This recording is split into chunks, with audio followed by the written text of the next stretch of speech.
കാരണം ശിവശക്തി എന്ന് പറയുന്ന ഭൗതികമായ ശക്തിയാണ്.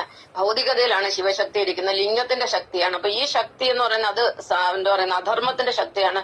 അതിന് വലിയ ആയുസൊന്നുമില്ല. അത് കുറച്ചുനാൾ അത് നിൽക്കുമെങ്കിലും അത് നശിച്ചു പോകുന്നു. കാരണം നമ്മുടെ എല്ലാം ശരീരം ശിവനാണ്. അത് ശിവൻ എന്ന് പറയുന്ന ശരീരമാണ്, നാശമുള്ളതാണ്. പക്ഷെ വിഷ്ണുശക്തി എന്ന് പറഞ്ഞ എട്ടാണല്ലാണ്, സനാതനമാണ്, അതിന് ഒരിക്കലും നാശമില്ല.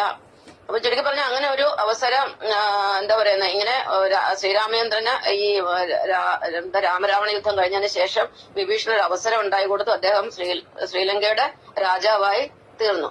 അപ്പം അങ്ങനെയാണ് പിന്നീട് അദ്ദേഹം അദ്ദേഹം അവിടെ ഭരണമൊക്കെ നടത്തിയെങ്കിൽ ഈ അസുരന്മാരുടെ സ്വഭാവം ഒരിക്കലും മാറത്തില്ല. അതെന്ന് പറഞ്ഞാൽ അവരെ കുറച്ചുനാൾ നമുക്ക് അടിച്ചമർത്തി വെക്കാമെങ്കിലും കുറച്ച് കഴിയുമ്പോൾ അവരുടെ ആ യഥാർത്ഥ സ്വഭാവം പുറത്തു വരും. ഇപ്പൊ വിഭീഷണന്റെ കാലം കഴിഞ്ഞപ്പോഴും വീണ്ടും അസുരന്മാർ ശക്തരായി. ഈ അസുരന്മാരുടെ ഗുരുവാണ് ശുക്രാചാര്യര്. ദേവന്മാരുടെ ഗുരുവാണ് ബൃഹസ്പതി. ദേവന്മാരുടെ ദിവസം വ്യാഴാഴ്ചയാണ്, അസുരന്മാരുടെ ദിവസം വെള്ളിയാഴ്ചയാണ്. വെള്ളിയാഴ്ച എന്ന് പറഞ്ഞാൽ ശുക്രാചാര്യമായിട്ട് ബന്ധപ്പെട്ടിരിക്കുക. വെള്ളിയാഴ്ച സംസ്കൃതത്തിൽ പറയുന്നത് ശുക്രവാർ എന്നാണ്, ഹിന്ദിയിൽ ശുക്രവാർ എന്നാണ് പറയുന്നത്. അപ്പൊ ഈ കൂടുതൽ മിക്ക അസുരന്മാരുടെയും ഒരു പ്രധാനപ്പെട്ട ദിവസമാണ് വെള്ളിയാഴ്ച എന്ന് പറയുന്നത്. അത് ഈ ശുക്രാചാര്യമായിട്ട് ബന്ധപ്പെട്ടിരിക്കുന്നതുകൊണ്ടാണ്. അപ്പൊ അങ്ങനെ ശുക്രാചാര്യര് പിന്നെ ഈ ശ്രീലങ്കയിൽ ഈ അസുരന്മാരുടെ കൂടെ ഒക്കെ കുറെ കാലം താമസിച്ചിരുന്നു. ഈ രാമരാവണ യുദ്ധത്തിനൊക്കെ യുദ്ധം നടക്കുന്ന സമയത്തൊക്കെ ശുക്രാചാര്യൊക്കെ അവിടെ ഉണ്ട്.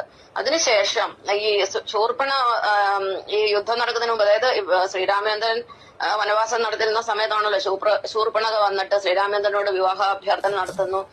ശ്രീരാമചന്ദ്രൻ സമ്മതിക്കുന്നില്ല. അപ്പൊ ലക്ഷ്മണന്റെ അടുത്ത് പോകുന്നു. ലക്ഷ്മണൻ പറയുന്നു, ഞാൻ കല്യാണം കഴിച്ചാൽ എനിക്കൊരു ഭാര്യയുണ്ട്, എനിക്ക് നിങ്ങളെ സ്വീകരിക്കാൻ പറ്റത്തില്ല. വീണ്ടും ശ്രീരാമചന്ദ്രന്റെ അടുത്ത് ചെല്ലുന്നു. അപ്പം ഭഗവാൻ പറയുന്നു, ഞാനും ഏകപതി വൃതനാണ്, ഞാൻ എനിക്ക് ഒരാളെ കല്യാണം കഴിക്കാൻ പറ്റില്ല. അങ്ങനെ അവർ അവിടെ വെച്ചൊരു സീനൊക്കെ ഉണ്ടായി. അതിനുശേഷം ലക്ഷ്മണന് ശൂർപ്പണകയുടെ നാസികയും കുജവും ചെത്തിക്കളയാനുണ്ടാകുന്നത്. അപ്പൊ അതോടുകൂടി അവ മൂക്കും പോയി, മുലകളും നഷ്ടപ്പെട്ടു. എന്നിട്ട് അവള് ചോര ഏൽപ്പിച്ചുകൊണ്ട് ശ്രീലങ്കയിൽ ചെല്ലുകയും അതായത് രാവണനെ പറഞ്ഞ് വിഷമങ്ങളൊക്കെ പറഞ്ഞ് ബോധ്യപ്പെടുത്തുകയും പ്രതികാരം ചെയ്യാൻ പ്രേരിപ്പിക്കുകയും പിന്നെ അതുപോലെ സീതാദേവിയുടെ സൗന്ദര്യത്തെ കുറിച്ചൊക്കെ വർണ്ണിക്കുകയൊക്കെ ചെയ്ത ശൂർപ്പണകയാണ്.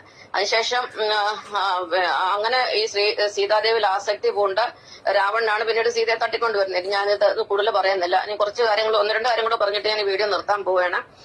അപ്പം ഈ രാമരാവണ യുദ്ധം കഴിഞ്ഞ് വിഭീഷണൻ രാജാവായി. അപ്പം വിഭീഷണന്റെ ഭരണത്തില് നന്മ ഇഷ്ടപ്പെടുന്ന ആൾക്കാരൊക്കെ വിഭീഷണന്റെ കൂടെ നിന്നു.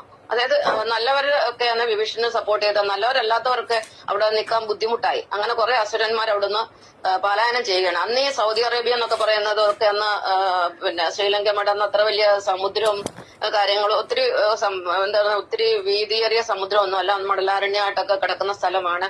അപ്പൊ ഇവിടുന്ന് കുറെ അസുരന്മാരെയും കൊണ്ടും ഈ ശൂർപ്പണയ്ക്ക് നാക്കും മറ്റ് കുജങ്ങളും ഒന്നും ഇല്ലല്ലോ. അപ്പൊ അങ്ങനെ നടന്ന ശൂർപ്പണയെ കണ്ടാൽ ഒരു എന്താ പറയാ വളരെയധികം ഒരു